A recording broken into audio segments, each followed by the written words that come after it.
Hoje você vai aprender a história do cristianismo, de uma forma que talvez você nunca viu. Você vai aprender como começou o cristianismo, a morte dos cristãos primitivos e a era moderna da igreja, incluindo o surgimento do catolicismo romano e a reforma protestante pelos reformadores, chegando até a era atual. Tenho certeza que até o final desse vídeo você será iluminado com as escrituras e com a história da igreja. Tudo que será ensinado aqui está contido no livro Panorama da História Cristã, escrito pelo pastor Hernandes Dias Lopes. Jesus, na plenitude dos tempos, cumprindo as profecias bíblicas, nasceu em Belém da Judéia. O Verbo eterno se fez carne e tabernaculou entre os homens. Ele habitou entre nós, cheio de graça e de verdade. Ele vestiu pele humana, calçou as sandálias da humildade, pisou o nosso chão, comeu o nosso pão, bebeu a nossa água, sentiu a nossa dor, chorou as nossas lágrimas, carregou sobre seu corpo no madeiro os nossos pecados e ressuscitou em glória para a nossa justificação. Jesus cresceu como filho de um carpinteiro. Aos 30 anos de idade, deu início ao seu ministério, tendo sido batizado no Jordão por João Batista, identificando-se assim com os pecadores, aos quais veio salvar. Ali no Jordão, enquanto Jesus orou, os céus se abriram e o Pai falou: "Este é o meu Filho amado, em quem me comprazo." Nesse mesmo instante, o Espírito Santo desceu sobre ele, em forma de pomba, revestindo-o com poder para dar início ao seu ministério.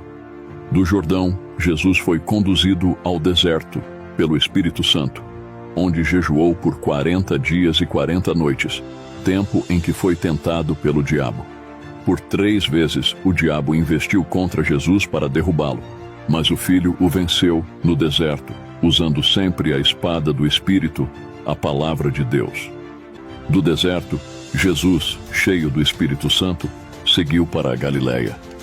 Chegando a Nazaré, onde viveu a maior parte da sua vida terrena, entrou na sinagoga, tomou o rolo do livro de Isaías e leu: "O Espírito do Senhor está sobre mim, pelo que me ungiu para pregar, para curar e para libertar." Jesus chamou 12 homens, aos quais deu o nome de apóstolos, investindo a maior parte do seu tempo para treiná-los e discipulá-los. Jesus andou por toda parte fazendo o bem e libertando todos os oprimidos do diabo. Curou os enfermos, alimentou os famintos, deu vista aos cegos, aprumou os paralíticos, fez andar os coxos, deu audição aos surdos, purificou os leprosos, libertou os possessos e ressuscitou os mortos. Foi a suprema revelação de Deus aos homens. Recebeu o nome de Emanuel, Deus conosco. Ele é o próprio Deus manifestado em carne. Jesus veio com uma missão definida: morrer por todos aqueles que o Pai lhe deu. Ele nasceu para morrer. Ele morreu para que pudéssemos viver. O apóstolo Paulo foi enfático em dizer que ele morreu pelos nossos pecados, segundo as Escrituras, foi sepultado e ressuscitou ao 3º dia, segundo as Escrituras.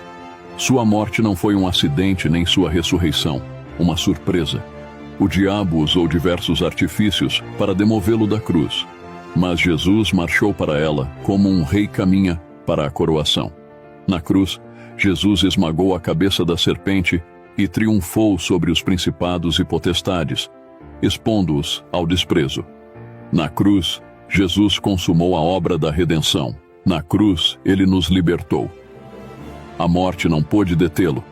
Ao 3º dia, Jesus ressuscitou para a nossa justificação. Antes de subir aos céus, porém, instruiu os discípulos a permanecerem em Jerusalém, aguardando a promessa do Pai, até que fossem revestidos de poder. Em Atos, capítulo 1, versículo 8, Jesus fala sobre a capacitação de poder dada pelo Espírito Santo e dá também a estratégia de ação a ser seguida: ser testemunha tanto em Jerusalém como em toda a Judéia, Samaria e até os confins da terra. Depois do Pentecostes, a igreja explodiu em Jerusalém num crescimento espantoso. Multidões eram convertidas e agregadas a ela. O crescimento e a expansão da igreja de Jerusalém são registrados por Lucas até o capítulo 7 do livro de Atos. Como a igreja ainda estava limitada à Judéia, Deus enviou uma perseguição contra ela, e os crentes foram dispersos, levando a palavra por onde iam. Assim é que Filipe chegou a Samaria, quebrando os muros de inimizade e pregando ali o evangelho com poder. O povo se alegrava ao ouvir e ver as coisas que Deus fazia por intermédio de Filipe. O diácono pregador falava e fazia, pregando aos ouvidos e aos olhos. Pela imposição de mãos dos apóstolos Pedro e João, os samaritanos também receberam o Espírito Santo. O evangelho se espalhou para além das fronteiras de Israel, com a conversão do perseguidor da igreja, Saulo de Tarso, no caminho de Damasco. Mais tarde, uma igreja gentílica, a igreja de Antioquia da Síria, tornou-se a mãe das missões transculturais. Depois disto, Barnabé e Saulo partiram para a primeira viagem missionária nas regiões da Galácia, passando por Perge, Derbe, Icônio e Listra, estabelecendo igrejas e constituindo presbíteros. Na segunda viagem missionária, Paulo e Silas, por orientação divina, foram para as províncias da Macedônia e Acaia, plantando igrejas em Filipos, Tessalônica, Bereia e Corinto. De Antioquia da Síria, Paulo escreveu a carta aos Gálatas, Corinto e as 2 cartas para os Tessalonicenses. Na terceira viagem missionária, Paulo visitou a província da Ásia Menor, permanecendo 3 anos em Éfeso, a capital da província, de onde escreveu as 2 cartas à igreja de Corinto. Nessa cidade cosmopolita, de mais de 300 mil habitantes, havia o templo da deusa Diana, um palácio de mármore, 4 vezes maior do que o Partenon de Atenas, uma das 7 maravilhas do mundo antigo. Nos anos que Paulo passou na capital da Ásia Menor, igrejas foram plantadas em toda a província. Em virtude da fome que assolou o mundo no tempo do imperador Cláudio, os judeus foram expulsos de Roma conforme registrado no livro de Atos, capítulo 18, versículo 2. Paulo então faz uma grande coleta entre as igrejas gentílicas para levar aos pobres da Judéia. Ao embarcar rumo a Jerusalém, comunicou aos presbíteros de Éfeso que de cidade em cidade o que lhe aguardava eram cadeias e tribulações. Não obstante, não levava em conta sua própria vida para cumprir seu ministério de anunciar o evangelho da graça de Deus. Antes de embarcar para Jerusalém, escreveu sua mais robusta epístola, a carta aos Romanos, onde compartilhou seu desejo de visitar a capital do império e repartir com a igreja a palavra, sendo por ela enviado até a Espanha. Mesmo levando significativa ajuda financeira aos pobres da Judéia, Paulo foi preso em Jerusalém e dali transferido para Cesareia, onde foi acusado durante 2 anos pelos judeus, sob a égide dos governadores Félix e Festo. Paulo, usando os privilégios de sua cidadania romana, optou por ser julgado em Roma. Mas, a partir do ano 64, a perseguição à igreja, em vez de ser religiosa, passou a ser política. E Paulo retornou à prisão, sendo encerrado numa masmorra, um porão subterrâneo, escuro, úmido e insalubre. No dia 17 de julho do ano 64, a cidade de Roma, com mais de 1 milhão de pessoas, foi incendiada. Nero, o imperador, vestido de ator, subiu para o alto da Torre de Mecenas, de onde assistiu ao espetáculo horrendo das chamas devorando a cidade. Foram 7 noites e 6 dias de incêndio. Quando as chamas apagaram, 70% da cidade estava destruída. Dos 14 bairros de Roma, 10 deles foram devastados pelas chamas. Os 4 bairros restantes, densamente povoados por judeus e cristãos, deram a Nero um álibi para colocar a culpa do incêndio de Roma nos cristãos. Começa então uma brutal perseguição à igreja. Faltou madeira para fazer cruz, tamanha a quantidade de crentes crucificados. Os crentes eram amarrados em postes, cobertos de piche e queimados vivos, para iluminar as noites de Roma. Foi um verdadeiro massacre. Foi no governo de Nero que o apóstolo Paulo foi preso e degolado. Também foi no seu governo que Pedro foi crucificado, conforme a profecia de Jesus. Muitas foram as atrocidades e os crimes bárbaros que se praticaram contra os cristãos nessa época. Muitos cristãos foram amarrados em postes e incendiados vivos para iluminar as praças e os jardins de Roma à noite. Outros, segundo o historiador Tácito, foram lançados nas arenas, enrolados em peles de animais, para que cães famintos os matassem a dentadas. Outros ainda foram lançados no picadeiro para que touros enfurecidos os pisoteassem e os esmagassem. A loucura de Nero só não foi mais longe porque boa parte do império se rebelou contra ele e o Senado romano o depôs. Desesperado, sem ter para onde ir, Nero suicidou-se. No ano 66, explodiu uma rebelião dos judeus em Cesareia Marítima. Uma sinagoga judaica fora profanada, e os zelotes, que nunca foram favoráveis ao governo de Roma em Israel, rebelaram-se. Roma manda para lá o general Tito a fim de estancar a rebelião. A rebelião tornou-se mais e mais agitada. No ano 70, Tito cercou Jerusalém, derrubou seus muros, destruiu o templo, passou a fio de espada milhares de judeus e promoveu a maior dispersão de judeus de todos os tempos, cumprindo a profecia de Jesus Cristo proferida no Monte das Oliveiras. Foi um massacre sangrento. Cerca de 40 anos antes, judeus enlouquecidos haviam pedido, às barras do tribunal de Pilatos, que o sangue de Cristo caísse sobre eles e seus filhos. Sob o exército de Tito, judeus e cristãos foram esmagados sem piedade. Faltou madeira para crucificar tanta gente. Correu na cidade um rio de sangue. Milhares morreram de fome, outros foram devorados à espada. Os judeus foram expatriados por toda a face da terra, vendidos como mercadoria sem valor. Essa dispersão durou 1878 anos, ou seja, desde o ano 70 até o ano 1948, quando Israel voltou à sua terra e tornou a ser nação livre. Ainda no ano 70, o imperador Vespasiano inaugurou o Coliseu em Roma, e na festa de inauguração, que durou 100 dias, mais de 10.000 cristãos foram mortos pelas espadas dos gladiadores e pelos leões esfaimados da Líbia, servindo de espetáculo a uma multidão sanguessedenta. No ano 81, Domiciano começa a reinar. Foi chamado de Segundo Nero, por causa da fúria com que perseguiu os cristãos. Esse foi o primeiro imperador a arrogar a si o título Senhor e Deus. No final de seu reinado, desatou-se novamente uma esmagadora perseguição à igreja. Até mesmo seu parente Flávio Clemente e sua esposa Flávia Domitila foram executados por ordem do imperador pelo fato de serem cristãos. Foi no tempo de Domiciano que a perseguição se espalhou, atingindo também a Ásia Menor, e o apóstolo João foi deportado de Éfeso para a ilha de Patmos, onde escreveu o livro de Apocalipse. Por volta do ano 155, houve o martírio de Policarpo. Os cristãos que recusavam servir aos deuses do panteão romano eram castigados severamente. Policarpo foi apanhado e aplicaram-lhe os mais dolorosos castigos.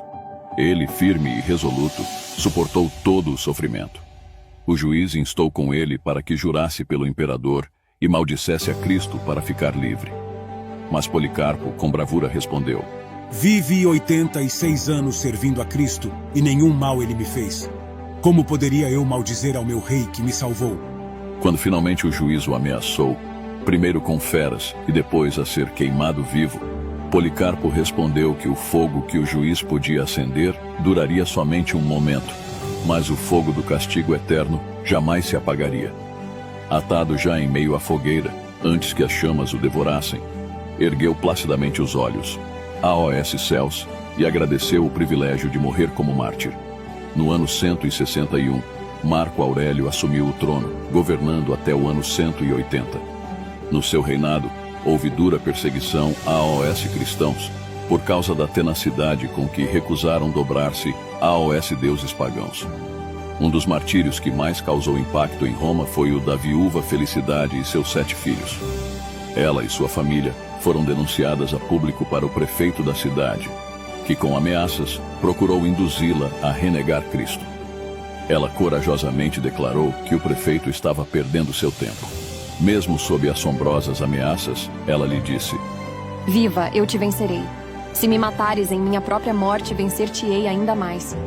O prefeito passou a intimidar seus filhos, mas ela os exortou a enfrentar com coragem a própria morte. Permaneceu como heroína ao lado deles e viu como o filho mais velho foi barbaramente espancado até morrer. Os 2 seguintes foram golpeados com clavas até morrerem. O 4º filho foi jogado num grande despenhadeiro. Os outros 3 foram decapitados.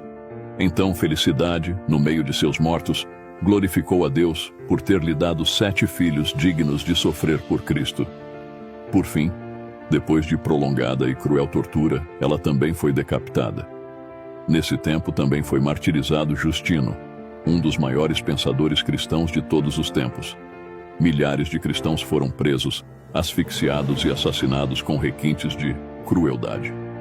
Um dos exemplos mais dramáticos foi o de Blandina. Essa frágil mulher demonstrou descomunal firmeza ante o suplício. Sua resistência foi um verdadeiro milagre. Os verdugos que a torturavam precisaram revezar-se. As feras recuaram ao olhar para ela. Encerraram-na no cárcere novamente, com o corpo dilacerado. Enfim, levaram-na para ser torturada publicamente de diversas maneiras. Açoitaram-na, fizeram-na ser mordida por feras, e em seguida obrigaram-na a assentar-se sobre um ferro em brasas. Como ela ainda permanecia firme em sua fé, amarraram-na em uma rede para que um touro enfurecido a chifrasse. De sua boca ainda saíam louvores ao nome de Jesus.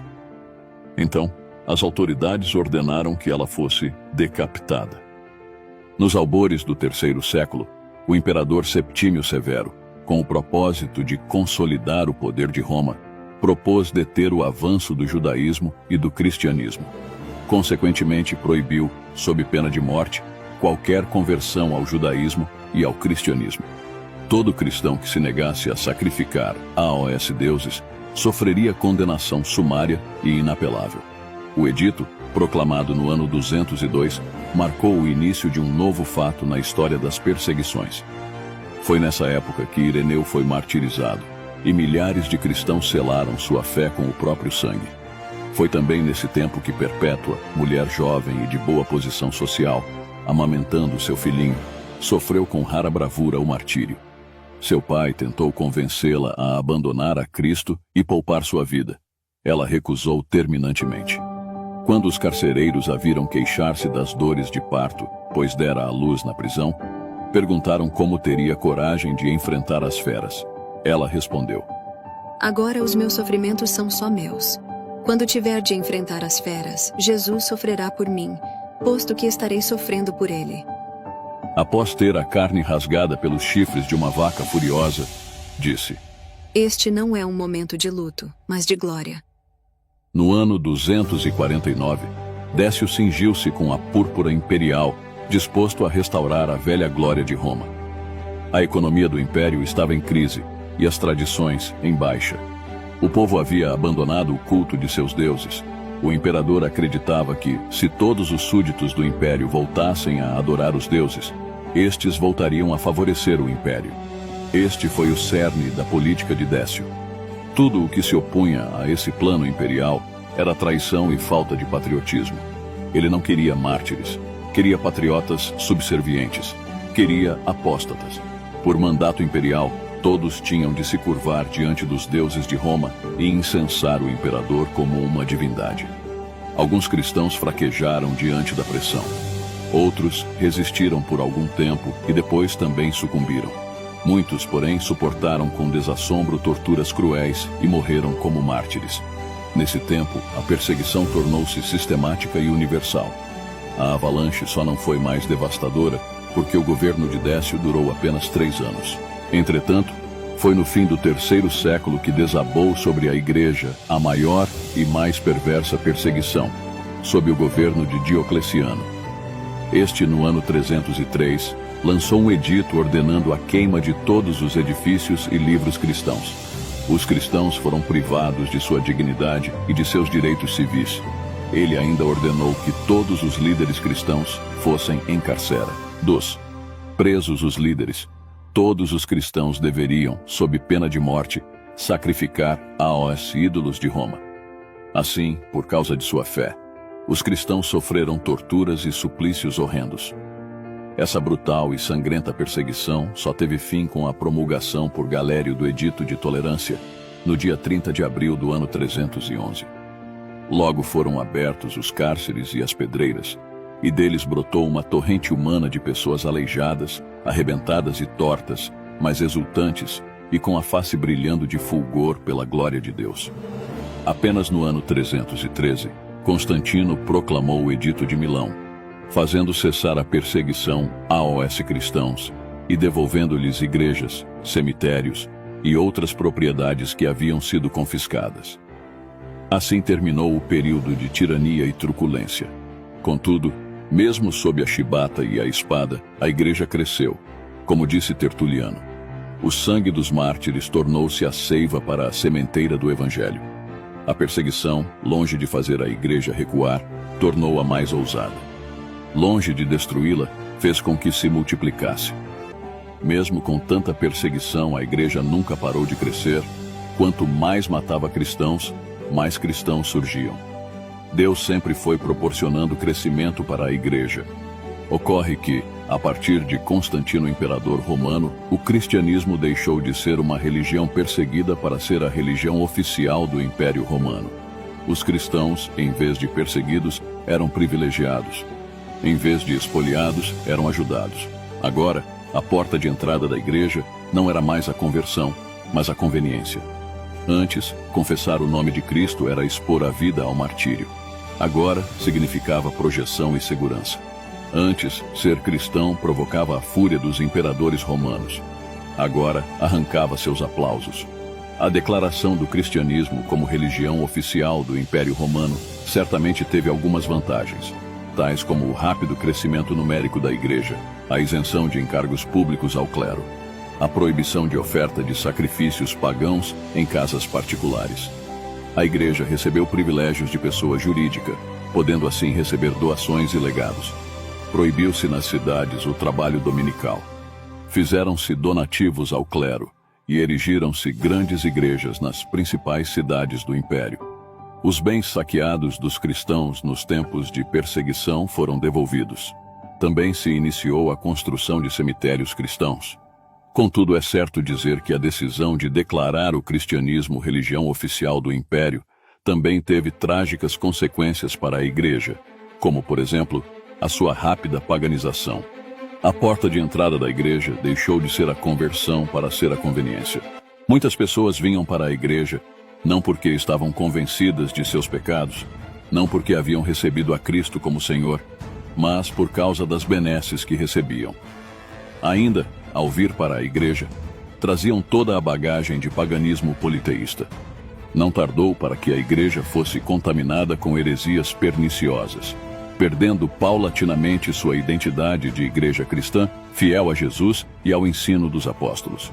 Além disso, houve também o concubinato entre a igreja e o Estado. O imperador passou a ser o chefe da igreja e o chefe do Estado. Assim, a igreja perdeu o poder espiritual e buscou preencher esse vazio com um poder econômico e político. A igreja tornou-se rica, opulenta e influente, mas perdeu sua fonte de vida abundante. Tinha dinheiro, mas não tinha poder. Tinha a bênção dos imperadores, mas não a aprovação do céu. Também começou a existir entre os bispos das 5 principais cidades do mundo, Roma, Constantinopla, Alexandria, Antioquia, Jerusalém, uma disputa acirrada por preeminência e predominância de poder. No ano 604, o imperador Focas concedeu ao bispo de Roma, Gregório I, o título de bispo universal. Gregório recusou o título, alegando que aquele que o aceitasse deveria ser considerado um anticristo. Todavia, em 607, Bonifácio III aceitou o título, criando assim a instituição do papado. Foi a partir dessa data que se iniciou historicamente a Igreja Romana, sob o comando do Papa. O romanismo edifica-se sobre alicerce roto. Toda a estrutura do romanismo está estribada em uma interpretação equivocada de Mateus, capítulo 16, versículo 18, que diz: "Também eu te digo que tu és Pedro, e sobre esta pedra edificarei a minha igreja, e as portas do inferno não prevalecerão contra ela." 3 são as interpretações acerca do significado da pedra fundamental sobre a qual a igreja está edificada. Primeiro, há aqueles que acham que Pedro é a pedra. Segundo, outros dizem que a pedra é a declaração de Pedro: "Tu és o Cristo, o Filho do Deus vivo." Terceiro, a pedra é o próprio Cristo. Há uma frase em latim muito conhecida no meio religioso: Ubi Petimus, ibi Ecclesia. Onde está Pedro, aí está a igreja. Diz a igreja romana que Pedro é a pedra, que Pedro é o primeiro papa e que todo papa é um sucessor legítimo de Pedro. Mas terá essa tese sustentação bíblica? Vejamos, a palavra Pedro, Petros em grego, significa fragmento de pedra. A palavra pedra, Petra em grego, significa rocha, pedra inabalável. Essa metáfora é usada somente para Deus nas Escrituras. Portanto, Jesus está dizendo: você, Pedro, é um fragmento de pedra, mas sobre esta rocha, que sou eu, edificarei a minha igreja. É digno de nota que o próprio Pedro dá testemunho de que Jesus Cristo. A igreja não está edificada sobre Pedro, mas sobre Cristo. Quando Pedro inicia seu ministério, ao pregar em Jerusalém, Pedro declara que Jesus é a pedra. Vejamos o que Pedro disse em Atos capítulo 4, versículo 11.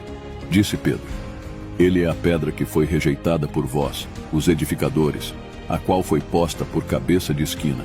E em nenhum outro há salvação, porque também debaixo do céu nenhum outro nome há, dado entre os homens, pelo qual devamos ser salvos.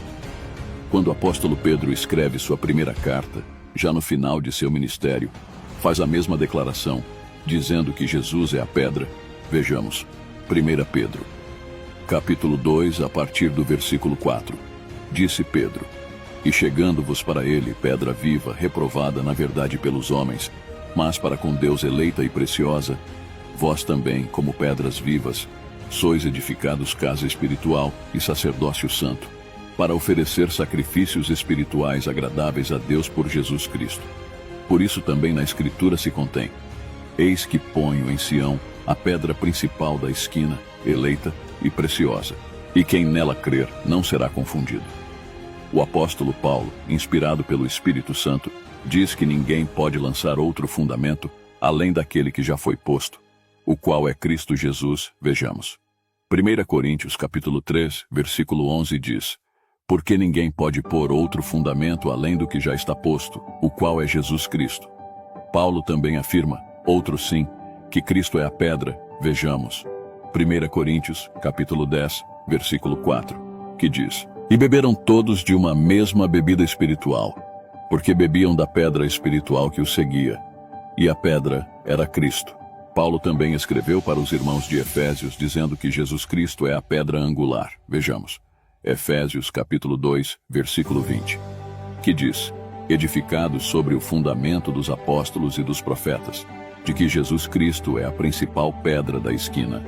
Contudo, quando Jesus conversa com Pedro, podemos concluir que Jesus é o fundamento da igreja, o fundador da igreja, o dono da igreja, o edificador da igreja e o protetor da igreja. Por causa de uma falsa interpretação do texto de Mateus capítulo 16, versículo 18, o papado é uma usurpação da Trindade. Consideremos o seguinte. Primeiro, ele usurpa o lugar de Deus Pai. Ao receber o título de Papa, Pai, o Papa se autodenomina Pai da cristandade. Isso é uma afronta à palavra de Deus, que diz que a ninguém devemos chamar Pai nesse sentido.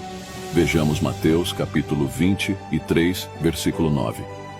E a ninguém na terra chameis vosso Pai, porque um só é o vosso Pai, o qual está nos céus. Segundo, ele usurpa o lugar de Jesus Cristo. O Papa usurpa o lugar do Filho de Deus, e isso de três maneiras. Primeiro, quando ele se auto-intitula pedra fundamental da igreja. A pedra é Cristo, como já mencionei. Segundo, quando ele se declara o cabeça e chefe da igreja militante, triunfante e purgante. A igreja só tem um cabeça, Jesus Cristo. Terceiro, quando ele se define como o sumo pontífice. Esse termo vem do latim e significa supremo construtor de pontes, ou seja, supremo mediador. A Bíblia é clara em afirmar que Jesus é o único mediador entre Deus e os homens. Vejamos. Primeira carta a Timóteo, capítulo 2, versículo 5, que diz: porque há um só Deus e um só mediador entre Deus e os homens, Jesus Cristo homem. Jesus também foi enfático ao dizer: eu sou o caminho, e a verdade e a vida. Ninguém vem ao Pai, senão por mim. Terceiro motivo. O Papa usurpa o lugar do Deus Espírito Santo. O Papa usurpa o lugar do Espírito Santo quando se auto-intitula vigário de Cristo na terra. A palavra vigário significa substituto. O substituto de Cristo não é um homem, não é um apóstolo, muito menos o Papa, mas o Espírito Santo. Vejamos. E eu rogarei ao Pai, e ele vos dará outro Consolador, para que fique convosco para sempre, o Espírito de verdade, que o mundo não pode receber, porque não o vê nem o conhece. Mas vós o conheceis, porque habita convosco e estará em vós. Além de uma exegese vulnerável, o romanismo lançou mão de documentos espúrios para consolidar a instituição do papado. O cânon niceno reconhecia a paridade de jurisdição de Alexandria, Antioquia e Roma. Porém, apareceu mais tarde uma tradução latina com o título Roma sempre teve o primado. Nicolau I fortaleceu o papado em 853 anos com vários documentos falsos e forjados, procurando provar que se tratava de uma instituição que remonta a tempos apostólicos. Incorporados ao direito canônico, esses documentos foram usados por 600 anos como prova máxima da supremacia papal sobre a Igreja e o Estado. Segundo tais documentos espúrios, a Sé Romana é a cabeça, o coração, a mãe e a cúpula de todas as igrejas, e não está sujeita a tribunal algum. O catolicismo foi elevado a uma posição de poder mundial com as doações de terras à Igreja por Carlos Magno no ano de 774, surgindo assim o Sacro Império Romano sob a autoridade do Papa Rei, que durou 1100 anos. Na hora da morte, Carlos Magno arrependeu-se de doar territórios aos papas. O papado esteve 70 anos em Avignon, na França. Voltou a ocupar o Vaticano no ano de 1377, trazido por Gregório XI.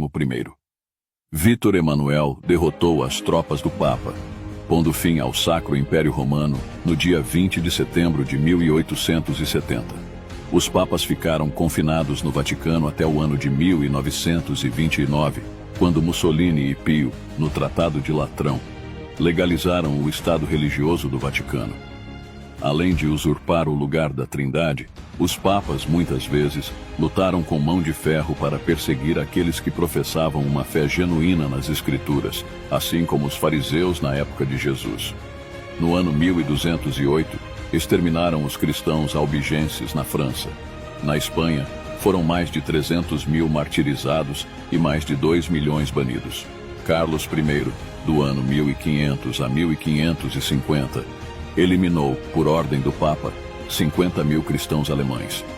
Por uma questão pedagógica, podemos dividir a história da Igreja em períodos distintos. O primeiro deles vai do século I ao século V e pode ser classificado como o período da patrística ou dos pais da Igreja.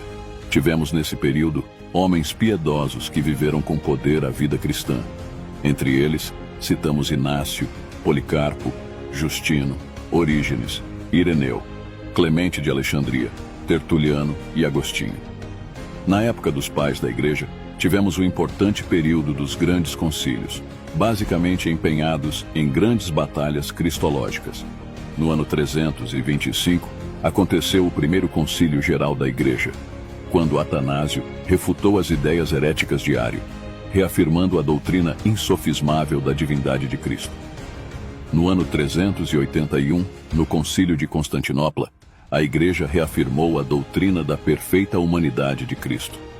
No Concílio de Calcedônia, no ano de 451, a Igreja reafirmou que Jesus Cristo é verdadeiramente Deus e verdadeiramente homem, segundo a divindade, consubstancial com o Pai, segundo a humanidade, consubstanciai a nós.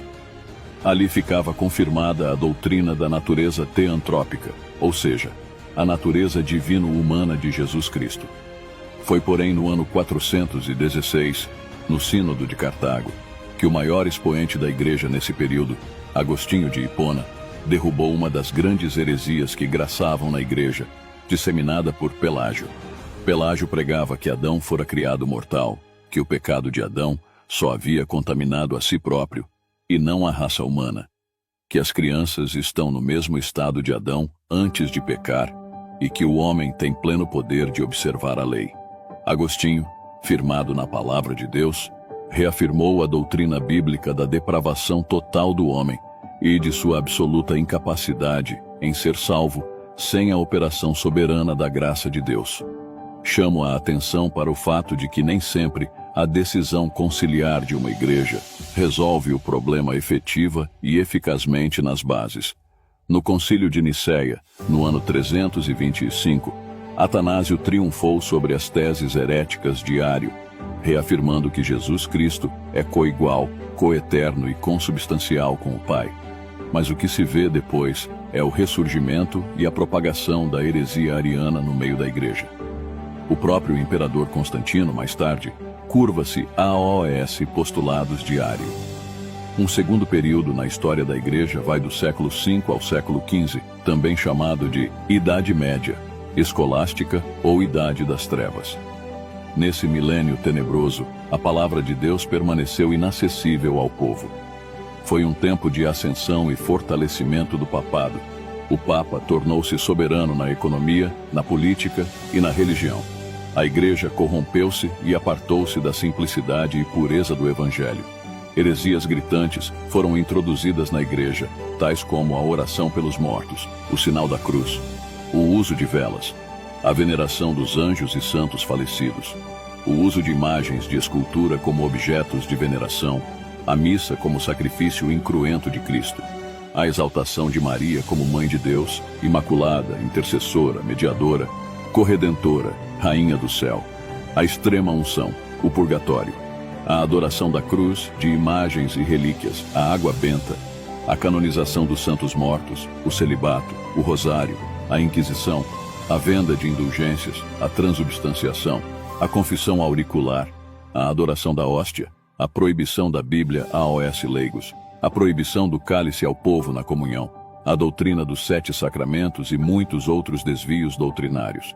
Esse, sem dúvida, foi um tempo de ignorância espiritual, trevas espessas e declínio vertiginoso, em que a igreja passou a ser guiada por homens ímpios e por teologias forâneas às Escrituras. O estado de decadência e apostasia da igreja exigia uma reforma. Foi o que Deus preparou.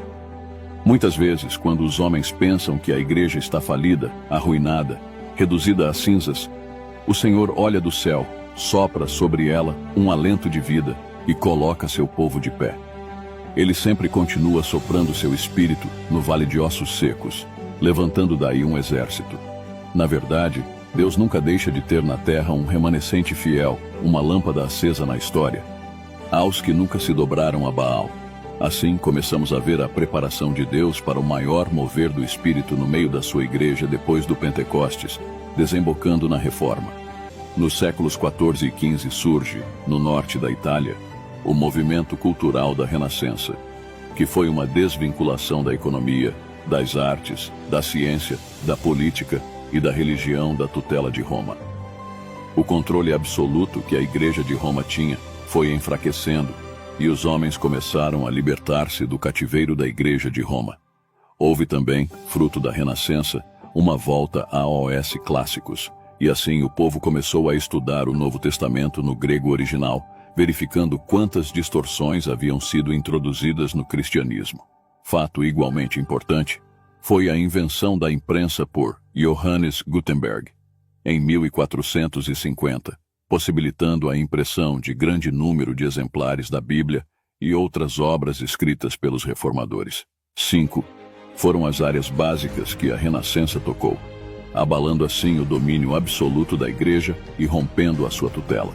Primeiro foi a economia. Até a Renascença, a Igreja Romana mantinha total controle sobre a economia. Sua política econômica incentivava o voto à pobreza, enquanto seus cofres se abarrotavam de dinheiro. Era virtuoso ser pobre. Segundo, foi as artes. A Igreja mantinha absoluto controle também sobre as artes. Quando um artista ia cinzelar uma estátua ou um pintor ia esboçar a imagem de uma personagem famosa em uma tela, fazia o rosto da pessoa e o corpo de um anjo. Tudo devia ser vazado pela visão do sagrado e interpretado pela hermenêutica da Igreja. Terceiro, a ciência. Ao longo dos séculos, o romanismo promoveu o obscurantismo, mantendo o povo, tanto quanto possível, sob o manto da ignorância. Quarto, a política. Havia um verdadeiro concubinato entre a Igreja e o Estado, entre o poder clerical e o poder político. Não se sabia ao certo o limite entre o poder do Papa e o poder do imperador. A Igreja fazia incursões na política e exercia ingerência no poder civil, até que Maquiavel escreveu a obra O Príncipe, defendendo a tese de que Igreja e Estado precisam ser independentes. Segundo o autor, o Estado precisa ser leigo, e a Igreja não pode interferir nas decisões do Estado. Os dois poderes precisam ser independentes. Assim, a Igreja perdeu também a tutela sobre a política. Quinto, a religião. A religião estava sob rigoroso controle da Igreja de Roma. A única versão disponível era a Vulgata, traduzida por Jerônimo em latim. O povo não conhecia latim, e os sacerdotes que conheciam o latim não conheciam a Bíblia. A Bíblia não era lida pelos leigos. Se alguém ousava lê-la, tinha de interpretá-la pela hermenêutica da Igreja. O mais importante não era o texto bíblico, mas as notas de rodapé. Ninguém podia olhar para a Bíblia, senão com os óculos da Igreja. A Igreja Romana tentou encabrestar a palavra de Deus e manietar as consciências. Mas Martinho Lutero, monge agostiniano, certo dia abriu a Bíblia e leu no capítulo 1, versículo 17 de Romanos, que o justo viverá por fé. Esta verdade explodiu em seu peito. Ele reconheceu que a aceitação do homem por Deus não depende de seus méritos nem de suas obras. A justificação não se dá mediante as obras da lei, mas pela fé em Cristo Jesus. Assim, todo o domínio da Igreja sobre a consciência das pessoas foi quebrado, e ela perdeu seu controle sobre a religião. Estava aberto o caminho para a reforma. Vamos falar sobre os pré-reformadores. Quero destacar a vida e o trabalho de 3 homens, que foram os precursores da reforma no século XVI, vítimas de brutal perseguição por parte da Igreja Romana. John Wycliffe. Nascido na Inglaterra no século XIV, filho de camponeses, viveu durante a época do cativeiro da Igreja Católica. Erudito, mestre famoso na Universidade de Oxford, onde estudou e passou a maior parte da sua vida, era um polemista demolidor, escritor fluente, pregador ungido. Foi cognominado de a estrela da alva da Reforma. Era respeitado em todas as classes sociais. Identificava-se com os pobres, interessando-se pelos seus problemas. Expunha-lhes as escrituras em linguagem simples. Os fidalgos eram seus amigos, porque ele os ajudava a resistir ao clero. Condenou com veemência o poder exorbitante do papado. Condenou com austeridade a doutrina da transubstanciação, taxando-a de magia e superstição. Defendia a tese de que a verdadeira Igreja é formada pelos eleitos de Deus e não pelos poderosos eclesiásticos. Iniciou com grande bravura a tradução da Bíblia para o inglês, a língua comum do povo. Compreendia que a autoridade da Igreja não está em sua hierarquia nem na tradição, mas na palavra de Deus. Foi duramente perseguido. Preso vários meses em sua casa, escreveu livros que influenciaram corações. Em 1381, retirou-se para a sua paróquia em Lutterworth, onde continuou a escrever e a traduzir a Bíblia, isso até sua morte. Anos depois, no Concílio de Constança, foi condenado como herege. Seus restos mortais foram exumados e queimados, e suas cinzas foram lançadas no rio Swift. Após sua morte, seus seguidores saíram pela Inglaterra divulgando as doutrinas de Wycliffe entre o povo, condenando as heresias do romanismo e levando a cabo a tradução da Bíblia para o inglês. Jan Hus nasceu em 1370, na Boêmia, hoje República Checa, e ingressou na Universidade de Praga aos 16 anos. A partir daí, passou o restante da sua vida na capital, exceto seus 2 últimos anos de encarceramento em Constança, de onde saiu para ser queimado vivo. Em 1402, foi nomeado reitor e pregador da Capela de Belém, onde suas mensagens fervorosas e bíblicas desencadearam um movimento reformador.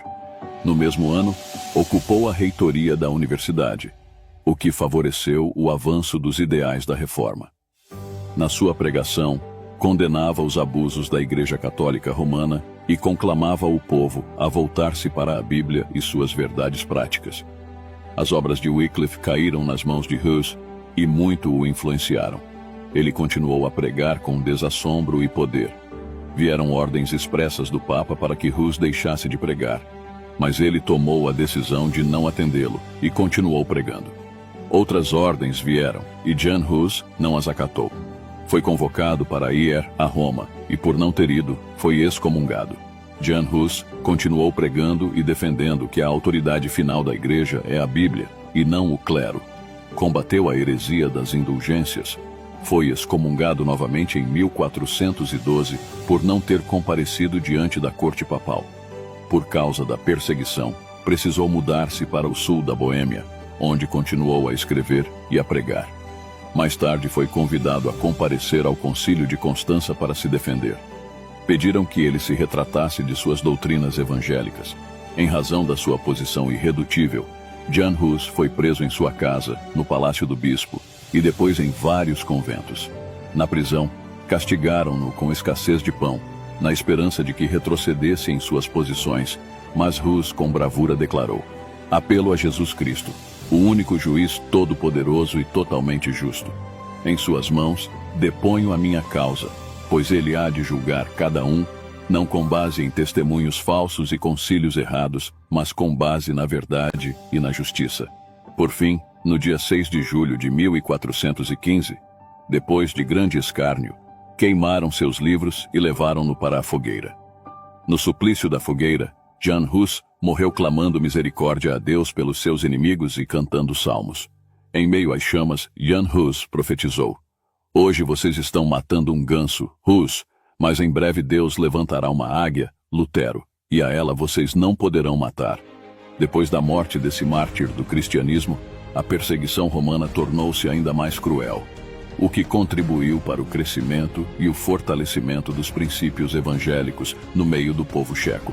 102 anos depois de sua morte, o estandarte da Reforma estava sendo erguido por Martinho Lutero. Outro pré-reformador é o Girolamo Savonarola, na Florença italiana do século XV. Outro destemido pré-reformador se levantou nas barbas de Roma. Girolamo Savonarola era monge dominicano. Pregou com veemência sobre os desvios do Papa, atacou com vigor os vícios do clero e denunciou com grande poder o torpor espiritual de sua época. O Papa tentou seduzi-lo oferecendo-lhe um posto de cardeal, mas ele recusou. Sua pregação ungida abalou as estruturas de Roma. As multidões se ajuntavam para ouvi-lo. Sua cidade começou a mudar os hábitos por causa de sua pregação fervorosa. Savonarola foi preso, julgado e morto pela Inquisição. Foi queimado na fogueira em 1449. O caminho estava pavimentado para a Reforma. O sangue desses mártires preparou o solo para a semente da Reforma do século XVI. Foi a partir daí que começou a Reforma. A Reforma foi um movimento que visou trazer à Igreja a pureza original do cristianismo, segundo o Novo Testamento. Depois do Pentecostes, a Reforma do século XVI foi o maior movimento espiritual ocorrido dentro da Igreja. Representou uma volta à Bíblia, ao ensino dos apóstolos e, por consequência, uma rejeição total a qualquer doutrina sem base nas Escrituras. Quero agora te apresentar os principais reformadores da Igreja. O primeiro é Martinho Lutero. Filho de camponeses, tornou-se monge agostiniano e entrou para o convento em Erfurt. Buscava com avidez a salvação de sua alma. No ano 1512, aos 29 anos, o texto de Romanos capítulo 1, versículo 17, que diz que o justo viverá pela fé, explodiu como bomba em seu coração. Ali ele descobriu a gloriosa doutrina da justificação pela fé. Mais tarde, quando o Papa Leão X estava construindo a Basílica de São Pedro, seu emissário Johannes Tetzel foi à Alemanha vender indulgências, que ofereciam redução das penas do purgatório. Convencido de que o tráfico de indulgências desviava o povo da verdade, oferecendo-lhe falsas esperanças, Lutero decidiu enfrentar esse abuso e no dia 31 de outubro de 1517 pregou nas portas da igreja de Wittenberg as 95 teses contra as indulgências. Estava deflagrado o movimento da Reforma. Essas teses foram um golpe no poder papal e no poder da Igreja, que se desviara da fé apostólica. As teses combateram o pretenso poder da Igreja de ser mediadora entre o homem e Deus, vendendo o perdão dos pecados. Lutero foi excomungado pelo Papa em 1521 em Worms, na Dieta Imperial. Sob ameaça de morte, ele defendeu sua fé diante do imperador, clérigos, nobres, condes e embaixadores. Concitado a retratar-se de suas obras, disse com coragem invulgar: "A menos que vocês me convençam pelas escrituras que eu estou errado, não me retratarei, pois não é lícito a um homem agir contra a sua consciência. Aqui me firmo e aqui me estabeleço, e que Deus me ajude." Quando saiu da Dieta de Worms, Lutero foi raptado pelos seus aliados e levado para um castelo, onde ficou mais de 10 anos, atrás de um biombo, trabalhando duramente na tradução do Novo Testamento para a língua alemã. A partir daí, o Evangelho passou a ser pregado na língua do povo. Nos púlpitos e nos bancos das igrejas, havia cópias da Bíblia traduzida por Lutero. Cantavam-se por toda a Alemanha hinos evangélicos e salmos, muitos dos quais escritos pelo próprio Lutero. Dentro de 30 anos, a igreja cristã na Alemanha tinha sido reformada, como ninguém jamais poderia ter sonhado. Os abundantes escritos de Lutero tiveram larga aceitação, e assim o movimento se espalhou pela Boêmia, hoje República Checa, Hungria, Polônia, Inglaterra, Escócia, França, Países Baixos, Escandinávia e até mesmo pela Espanha e Itália. Ulrico Zwinglio, reformador suíço, o trabalho de Zwinglio se desenvolveu em Zurique, na Suíça. Suas principais defesas eram o sacerdócio de todos os cristãos, a salvação pela fé em Cristo e não pelas obras exigidas pela Igreja, a autoridade suprema da Bíblia acima da Igreja Papal. Zwinglio também combateu com tenacidade o primado do Papa, a missa e o celibato do clero. João Calvino foi o grande cérebro da Reforma e o sistematizador das doutrinas reformadas. Francês, filho de um rico advogado ligado ao clero, Calvino recebeu formação humanista. Em 1533, declarou-se protestante e teve de fugir de Paris em virtude de inesperada perseguição. Calvino escreveu inúmeras obras, inclusive comentários de quase todos os livros da Bíblia. Aos 26 anos, escreveu a principal obra da Reforma, As Institutas da Religião Cristã, até hoje marco e referencial da teologia reformada em todo o mundo. Essa famosa obra, composta de 4 livros, inspirou-se no credo apostólico que diz: "Creio em Deus Pai, creio em Deus Filho, creio em Deus Espírito Santo, creio na Igreja." A referida obra foi dirigida a Francisco I, rei da França, numa tentativa de defender os protestantes daquele país, que acabaram sendo perseguidos, torturados e mortos por causa de sua fé em Cristo. Convidado por Guilherme Farey em 1536, Calvino ficou em Genebra para ajudar na implantação da Reforma. A cidade, não madura para a Reforma, rechaçou-os e expulsou-os. Calvino passou 3 anos em Estrasburgo, como pastor de uma igreja de protestantes franceses. Em 1545, voltou a Genebra, a pedido das autoridades religiosas, pois a cidade se corrompia galopantemente. Calvino realizou uma extraordinária obra de pregação, ensino, disciplina e educação do povo, transformando Genebra numa verdadeira maquete do reino de Deus na terra e num grande celeiro de missionários para o mundo, inclusive enviando em 1557, a pedido de Villegagnon, 14 missionários para o Brasil, 5 dos quais foram mortos com requintes de crueldade, tornando-se os primeiros mártires do protestantismo em terras brasileiras. A influência de Calvino como teólogo e pensador extrapolou os horizontes da Igreja e tem seus reflexos até hoje na história. Ele influenciou a economia com o seu humanismo social e também a educação ao criar um sistema educacional de primeira ordem. Seus planos resultaram no estabelecimento de um sistema escolar livre e completo, culminado pela Academia, instituição de grau universitário, no qual não faltava o curso de teologia. John Knox é chamado de pai do presbiterianismo. Educado na Universidade de Glasgow, implantou a reforma na Escócia, onde foi preso pelo exército francês, trabalhando 19 meses como escravo nas galés militares francesas, até a sua libertação em troca de prisioneiros. Eduardo VI, rei da Inglaterra, ofereceu-lhe o bispado de Rochester, mas ele recusou, preferindo ser um capelão real. Com a ascensão de Maria Tudor, cognominada Maria, a Sanguinária, ao trono inglês, Knox fugiu da Inglaterra, indo pastorear um grupo de exilados em Frankfurt. John Knox também esteve com Calvino, em Genebra. Em 1559, com a morte de Maria Tudor, ele voltou à Escócia e trabalhou arduamente para implantar a reforma no seu país. Em noites de vigília e oração, clamava: ó Deus, dá-me a Escócia para Cristo, senão eu morro. Em 1560, o parlamento escocês, orientado pelo próprio John Knox, começou a obra da reforma, pondo fim ao domínio do Papa sobre a Igreja escocesa, declarando ilegal a missa e revogando todos os decretos contra os hereges. Assim, a partir de 1560, a Igreja escocesa deixou de ser católica e tornou-se presbiteriana. Espero que você tenha aprendido sobre a história do cristianismo. Tentei abordar aqui os principais fatos da história. Deixe seu comentário sobre o que você achou. Deus abençoe sua vida. Se você ainda não aceitou Jesus como seu Salvador, ainda dá tempo, arrependa-se.